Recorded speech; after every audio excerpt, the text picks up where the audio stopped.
Olá meninos e meninas, eu sou Isabel. O assunto é verbo, assunto fácil, né? Então vamos começar por locuções verbais. Tem uma porção de coisa de verbos aí para vocês irem investigando no site. Vamos começar locuções verbais e aí, né, por onde vocês quiserem começar vai ter verbo. Então vamos começar pelo seguinte. O que define locução? Verbo é a parte da oração responsável por definir o estado ou por definir a ação, né? Ou estado ou ação. E aí, quando a gente tem essas palavras, né?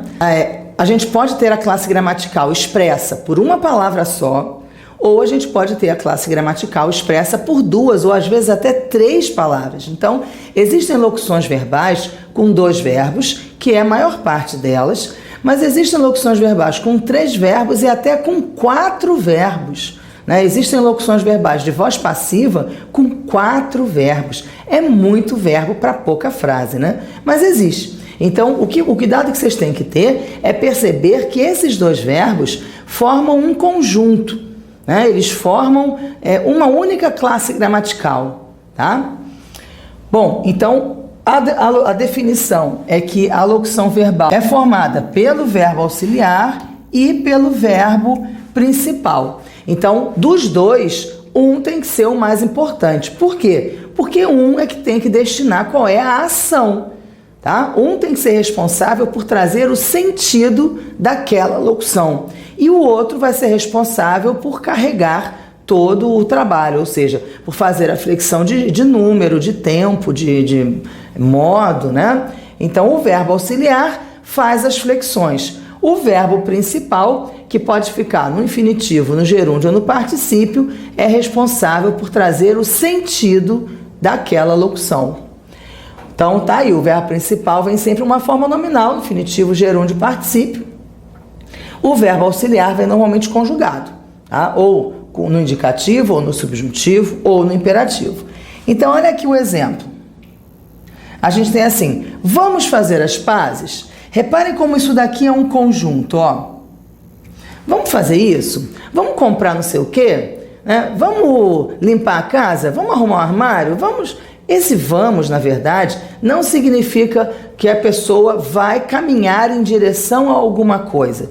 Esse vamos aqui está apenas dando a ideia de começo da ação que precisa ser feita. Mas qual é a ação que precisa ser feita? Essa ação que precisa ser feita não é dada pelo vamos, é dada pelo fazer. Vamos fazer, vamos arrumar, vamos comprar, vamos limpar, vamos dormir, e assim por diante. Então, o sentido, aquilo que realmente se quer ressaltar como ação, está no verbo principal e não no verbo auxiliar, tá? Então, de uma locução verbal, o sentido, o verbo principal é sempre o último, que é aquele que fecha o real significado daquela locução. Tá? Então, façamos as pazes equivale a façamos as pazes. Vamos fazer as pazes equivale a façamos as pazes. Então, reparem que eu podia expressar o vamos fazer com o façamos, mas o vamos fazer suaviza, né? Façamos as pazes, parece que é algo assim imperativo, quer dizer, ele é imperativo, mas parece algo de ordem, né? Quando, na verdade, a ideia do vamos fazer é uma ideia mais suave, que também pode ser expressa pelo imperativo, mas a gente costuma associar o imperativo à ordem apenas. Então, é uma locução verbal. Mesma coisa aqui, ó, estamos preparando a festa surpresa do João. Gente, estamos preparando a festa surpresa. A gente poderia usar, gente, preparamos a festa surpresa. Mas aí o preparamos, que pode estar no presente, né, ou no pretérito perfeito, dá essa ideia de continuidade. Mas não é a mesma coisa, o sentido não é igual como estamos em processo. O verbo estar aqui vai trazer essa ideia do processo de continuidade. Ah, mas o presente já tem essa ideia de continuidade. Mas reparem que não é a mesma coisa. Há diferença de sentido entre preparamos a festa surpresa e estamos preparando a festa surpresa. Então, para isso a gente usa a locução verbal. para acrescentar um valor que não chega a ser o valor principal, né? Porque a ideia de preparar aqui é muito maior do que a ideia do estar, mas ele contribui com um pouquinho de sentido, claro, né? Não é o sentido principal, mas é diferente do que se a gente escolhe colocar a forma simples, um verbo só. E Maria já tinha saído quando eu telefonei. Eu também posso usar o tempo composto, o verbo ter. O verbo ter e o verbo haver formam os tempos compostos. Aí sim existe uma equivalência entre essa forma saíra, que é pretérito mais que perfeito, e o tinha saído, que é pretérito mais que perfeito também. Né? Então, no pretérito mais que perfeito, existe uma equivalência entre a forma composta e a forma simples. Então, Maria já tinha saído quando eu telefonei, é a mesma coisa que Maria já saíra quando eu telefonei. Agora, o saíra parece assim mais pedante, né? Mais culto do que o tinha saído, que é mais comum, mais popular. Então, até essa suavização existe nas locuções verbais e não existe nos termos simples, nos verbos simples. Por isso é que a gente usa muito as locuções verbais, né?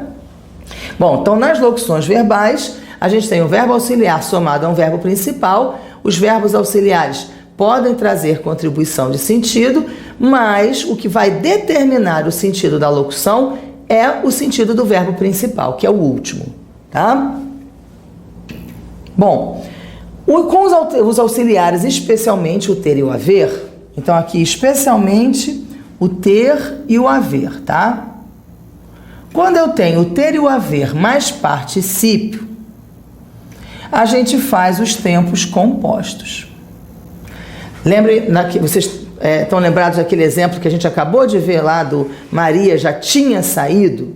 Então o que eu tenho na forma tinha saído? Verbo ter mais saído, particípio, verbo ter mais particípio. Ora, verbo ter ou haver mais particípio indica que aquilo é um tempo composto, ou seja, que aquilo tem uma equivalência na forma simples, tá? Uma equivalência de tempo, na forma simples.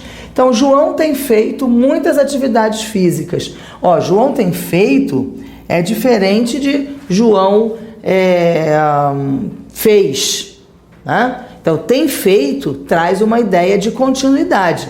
E o fez não traz uma ideia de continuidade. Mas, reparem que o tempo é igual. João tem feito.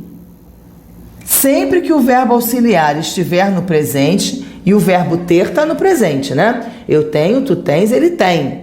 Então, o verbo auxiliar está no presente. Sempre que o verbo auxiliar estiver no presente, o tempo da locução vai ser o pretérito perfeito. Vai ser o pretérito perfeito. Aí vocês vão dizer assim, ué, mas que coisa de maluco. Pretérito perfeito, João tem feito. O pretérito perfeito não é aquele que traz a ideia concluída? É mesmo. Mas tem feito não está concluída? Vocês têm razão também. Então já deu para perceber que quando a gente usa o tempo composto, quando a gente acrescenta o verbo auxiliar, o sentido muda. O tempo verbal é o mesmo. O tem feito está no pretérito perfeito e fez está no pretérito perfeito. Mas o sentido é diferente, porque a locução, na locução verbal, o verbo ter acrescenta um sentido de continuidade. E quando você diz, João fez muitas atividades físicas, você não tem sentido de continuidade, você tem o sentido de ação concluída. Né? Isso é uma parte do verbo que chama aspecto, do estudo dos verbos, chama aspecto verbal. O verbo, ele tem a parte gramatical dele, que é o tempo, a pessoa, o número, o modo, e aí pretérito perfeito é uma classificação gramatical, e a gente tem um aspecto que diz respeito à questão semântica, a diferença de sentido entre, por exemplo, o tempo simples e o tempo composto do mesmo tempo. Pretérito perfeito, no tempo composto, tem uma ideia de continuidade que no tempo simples não tem.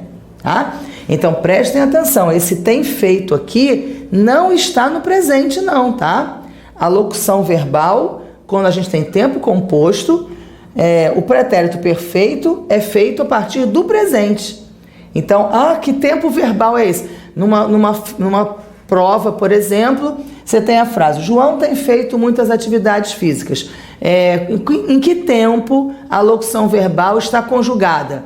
Ora, as pessoas vão tender a ver aqui, verbo ter no presente, tum, presente do indicativo. Tá errado, tá? Quando o auxiliar está no presente, o tempo verbal é o pretérito perfeito, tá? Gravem isso para não errar em questão em concurso. Olha o outro aqui, todos haviam trabalhado até tarde. A locução verbal vai ser haviam trabalhado. Se fosse tinham trabalhado, também estaria correta. Em relação a verbos auxiliares de tempos compostos, o verbo ter e o verbo haver são iguaizinhos. Eles pertencem à norma culta, tá? O verbo haver é diferente lá do ter quando eles significam existir, quando eles são verbos principais. Aqui eles são verbos auxiliares. Então eles estão numa posição subalterna, eles são iguaizinhos, tá? Então, olha, todos haviam trabalhado ou todos tinham trabalhado. Em que tempo está isso daqui? Bom, o auxiliar está no pretérito imperfeito. Aqui, pretérito imperfeito. O tempo da locução é o pretérito imperfeito também? Não. O tempo da locução é o pretérito mais que perfeito. Tá? Então, esse verbo, essa forma verbal aqui, haviam trabalhado, equivale a um pretérito mais que perfeito. Então, todos haviam trabalhado, todos trabalharam. Eu trabalhara, tu trabalharas, ele trabalhara, eles trabalharam. Tá? Então, pretérito mais que perfeito. Então, no pretérito mais que perfeito, a gente pode dizer em relação a ele que o aspecto é o mesmo no tempo simples e no tempo composto, só no pretérito mais que perfeito. Em todos os outros tempos vai haver uma diferença de sentido, mesmo que mínima. Bom, agora eu botei o futuro. Os futuros mantêm o mesmo nome. Tá? Então, no tempo composto ou no tempo simples, o nome do tempo é igual. Então, os meninos terão entendido o que eu falei? Os meninos entenderão o que eu falei? Olha como é diferente. Os meninos terão entendido o que eu falei significa que eu já falei, estou preocupada se eles entenderam. Quando eu digo os meninos entenderão o que eu falei, já fica incoerente. Como é que eles entenderão se você já falou? Então, você teria que dizer, eles entenderão quando eu falar, né? No futuro. Existe esse descompasso que vai existir aí no tempo simples, já demonstra que o sentido do tempo composto e do tempo simples é um sentido diferente. Embora, como eu já disse, o tempo seja o mesmo. Mas no futuro, quando o auxiliar está no futuro do presente, o tempo é o futuro do presente mesmo. Quando o auxiliar estiver no futuro do pretérito, o verbo, o tempo, é o futuro do pretérito mesmo. Então, nos futuros, os auxiliares indicam o tempo. Se o auxiliar estiver no futuro do presente, o tempo da locução é o futuro do presente, tá? Acabei de dizer isso, futuro do pretérito, a mesma coisa. Agora, nos pretéritos, não. Tá?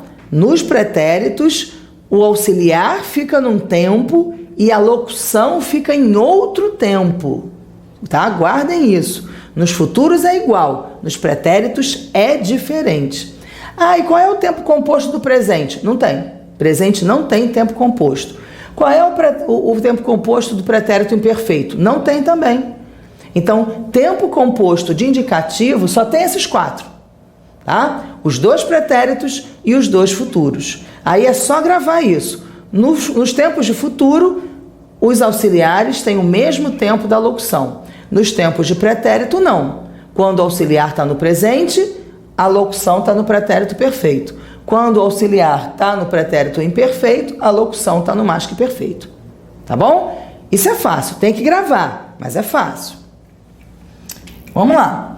Formação agora dos tempos compostos no subjuntivo. A gente viu o indicativo, né? Agora o subjuntivo. Então, olha aqui.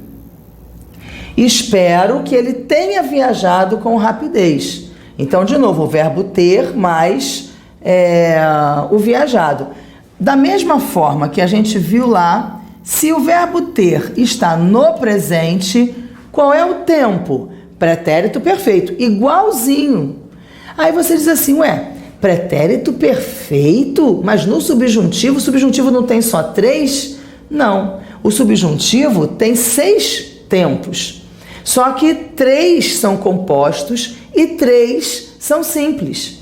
Então, o presente é simples, aquele que tem o se eu fizesse, esse é o pretérito imperfeito.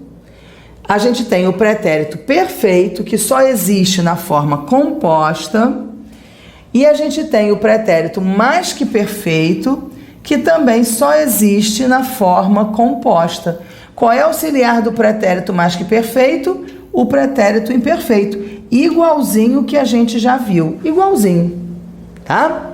Então, olha, se você tivesse avisado antes, eu já estaria pronta, né? Se você tivesse me avisado que vinha, eu já estaria pronta. Então, cuidado para não cair na mesma esparrela lá do outro. A tenha está no presente. Qual é o tempo? Presente do subjuntivo. Não. Qual é o tempo? Pretérito perfeito. Que tempo está no auxiliar? Pretérito imperfeito. Qual é o tempo? Mais que perfeito. Tá? Tudo aquilo que a gente falou para o indicativo serve para o subjuntivo. Só que no indicativo a gente tem 6 formas simples e 6 compostas. No subjuntivo a gente tem 3 simples e 3 compostas. E como a gente falou, futuro com futuro. Então, quando João tiver retornado, futuro do subjuntivo. E aí o futuro está com futuro, é isso aí. Viajaremos, tá? Então, os pretéritos têm auxiliares em tempos diferentes e o futuro tem o auxiliar no próprio futuro, igualzinho no indicativo, tá?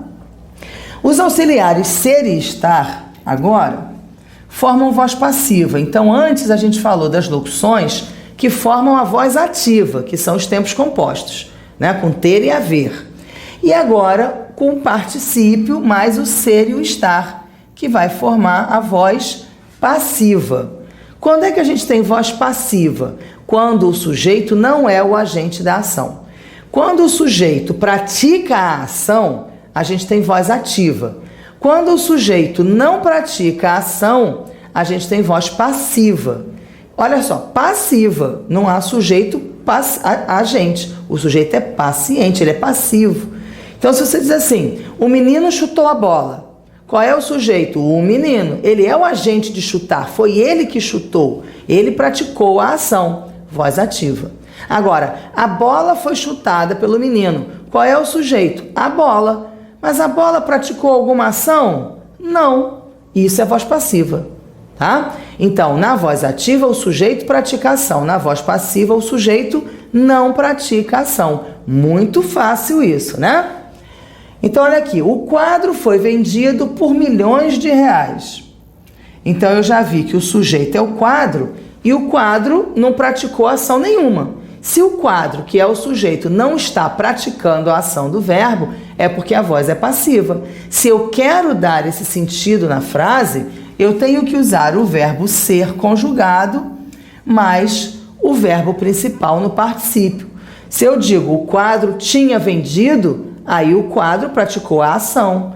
Então eu não posso usar os auxiliares da voz ativa. Eu tenho que usar os auxiliares da voz passiva, tá? Ser e estar. Então, venderam o quadro. Ó, aqui quando eu tenho o verbo vender, o quadro é o objeto. Tá? Na voz, aqui venderam o quadro, voz ativa. Alguém vendeu o quadro. Quando a gente passa para a voz passiva, a gente precisa pegar o objeto e transformar em sujeito. E aí eu preciso, então, essa transformação só vai acontecer usando o verbo auxiliar, né? Ser, normalmente o verbo ser. Tá? Mas pode ser o estar também. O livro será entregue aos alunos pelo professor. Qual é o agente da ação de entregar? Quem é que vai entregar? O professor, está lá no final da frase. O professor é o sujeito? O agente da ação é o sujeito da ação? Não, o sujeito é o livro. Então, para dar esse efeito aqui, de que o sujeito não pratica ação, a gente tem que botar na voz passiva. E para colocar na voz passiva, tem que usar o auxiliar ser. O professor entregará os livros. Aqui eu tenho voz ativa. O sujeito está praticando a ação. Aqui, o sujeito não está praticando a ação. É voz passiva, então tem que estar com o verbo ser mais particípio. As ruas deveriam ser limpas todos os dias. 3 verbos. Mas eu tenho uma locução com esses... Eu tenho uma locução com esses 3 verbos, né? Deveriam ser limpas. Qual é o verbo principal? Limpar, é o último verbo. Agora, esse ser que está aqui me indica que isso é voz passiva. Então, eu tenho o verbo ser mais particípio. Limpo é o particípio irregular. Existe o limpado e o limpo. Como é que a gente usa esses particípios? Ora, quando o verbo, o auxiliar, for o ter e o haver, quando a gente estiver na voz ativa, o verbo no particípio termina em DO. Então, eu tinha limpado a rua. Agora, a rua foi limpa. Tá? O particípio pequeno, o particípio curto, o particípio irregular é usado com o verbo ser na voz passiva. E o particípio com DO é usado na voz ativa com os auxiliares ser e estar. Tá bom? Então aqui, deveriam limpar, voz ativa. Alguém deveria limpar as ruas. Na hora que ruas passa a ser o sujeito, ruas não pratica ação nenhuma, aí a gente tem voz passiva, tá? Então isso é muito fácil, gente. Voz ativa, o sujeito pratica ação. Na voz passiva, o sujeito não pratica ação. Simples assim, tá? Vamos lá. Concordância dessas locuções verbais. Isso é uma coisa importantíssima porque cai o tempo inteiro em concurso, tá? Concordância das locuções. Olha só, podem existir, eu tenho uma locução, né? Aí você vai dizer assim, quem faz a concordância é o verbo poder. Mas o verbo poder é um verbo auxiliar, ou seja, ele só faz a concordância que o verbo principal permitir. Aí a gente vai pensar assim, o verbo existir. O verbo existir é um verbo regular. Alguém existe, as pessoas existem, as coisas existem. Eu existo, tu existes, ele existe, nós existimos, eles existiram, as coisas existirão. Então o verbo existir é um verbo regular, ele é conjugado em todos os tempos, em todas as pessoas, tá?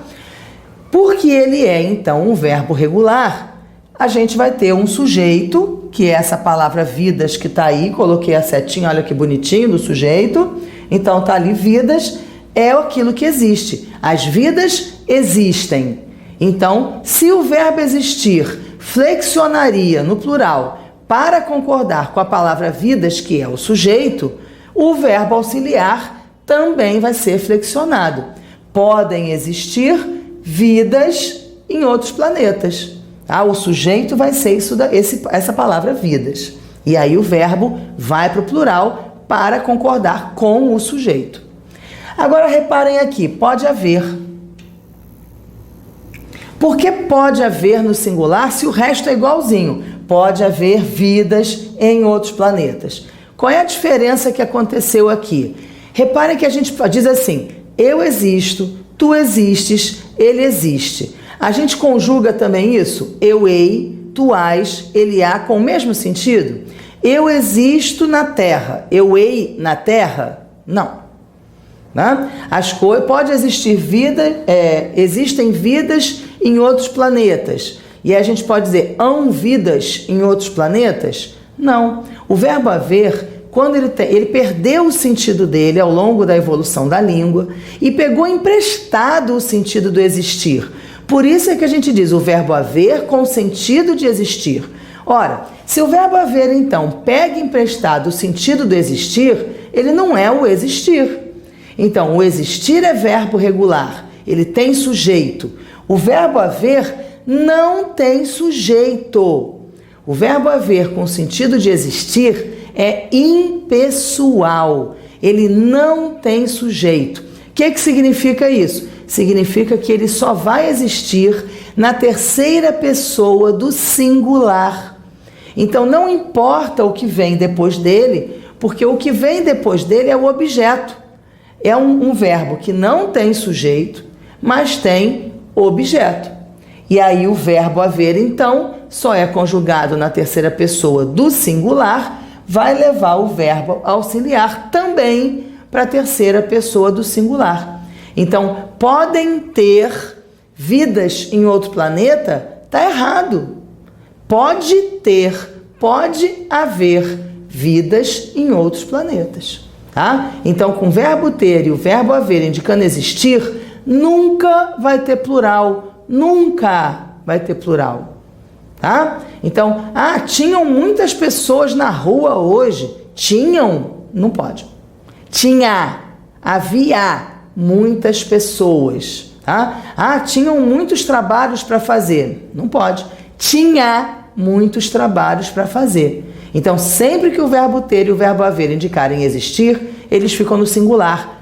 Nunca eles vão para o plural, tá? Sempre no singular. E esse termo, então, que vem a seguir é o objeto direto.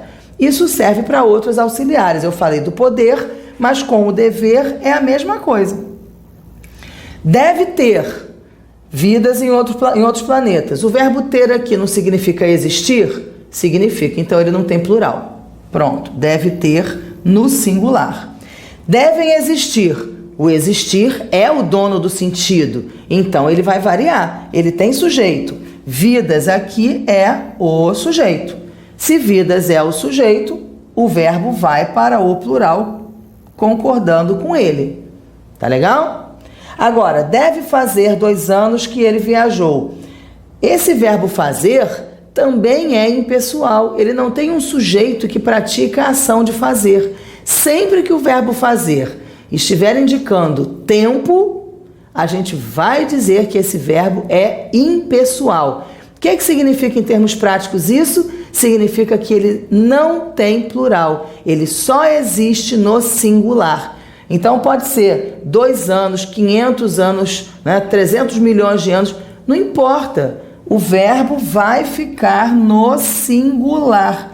Esse termo vai ser o objeto direto. Não tem sujeito. E se não tem sujeito, a locução verbal vai para o singular. Tá? Bom, para a gente terminar então essa aula, outros auxiliares de locuções verbais. Então a gente já viu o verbo ter e haver formando os tempos compostos da voz ativa, os verbos ser e estar formando as locuções verbais da voz passiva. A gente viu as locuções que não variam, porque são locuções com verbos impessoais, e agora outros auxiliares com outros sentidos. Então, João veio fazer, o verbo vir, vinha rompendo, Então, aqui o verbo vir. Então, o verbo vir não é um verbo que tradicionalmente é auxiliar. Mas aqui ele está como auxiliar. Ficou esperando, o verbo ficar é um verbo que aqui está como auxiliar. E aí, se ele é auxiliar, ele não é verbo de ligação, não, hein? Ele é verbo auxiliar. Queria fazer, eu queria fazer uma surpresa. Quer dizer, eu farei uma surpresa. Então, existe uma unidade de sentido. O trabalho ficou por terminar. As locuções podem ser ligadas por preposição também. Maria continuou a pesquisar, terminou de pesquisar, começou a pesquisar, ligado por preposição também. Então, existem várias formas aí para vocês estudarem as locuções, tá? Muita coisa aí para estudar, tá? Então, até a próxima!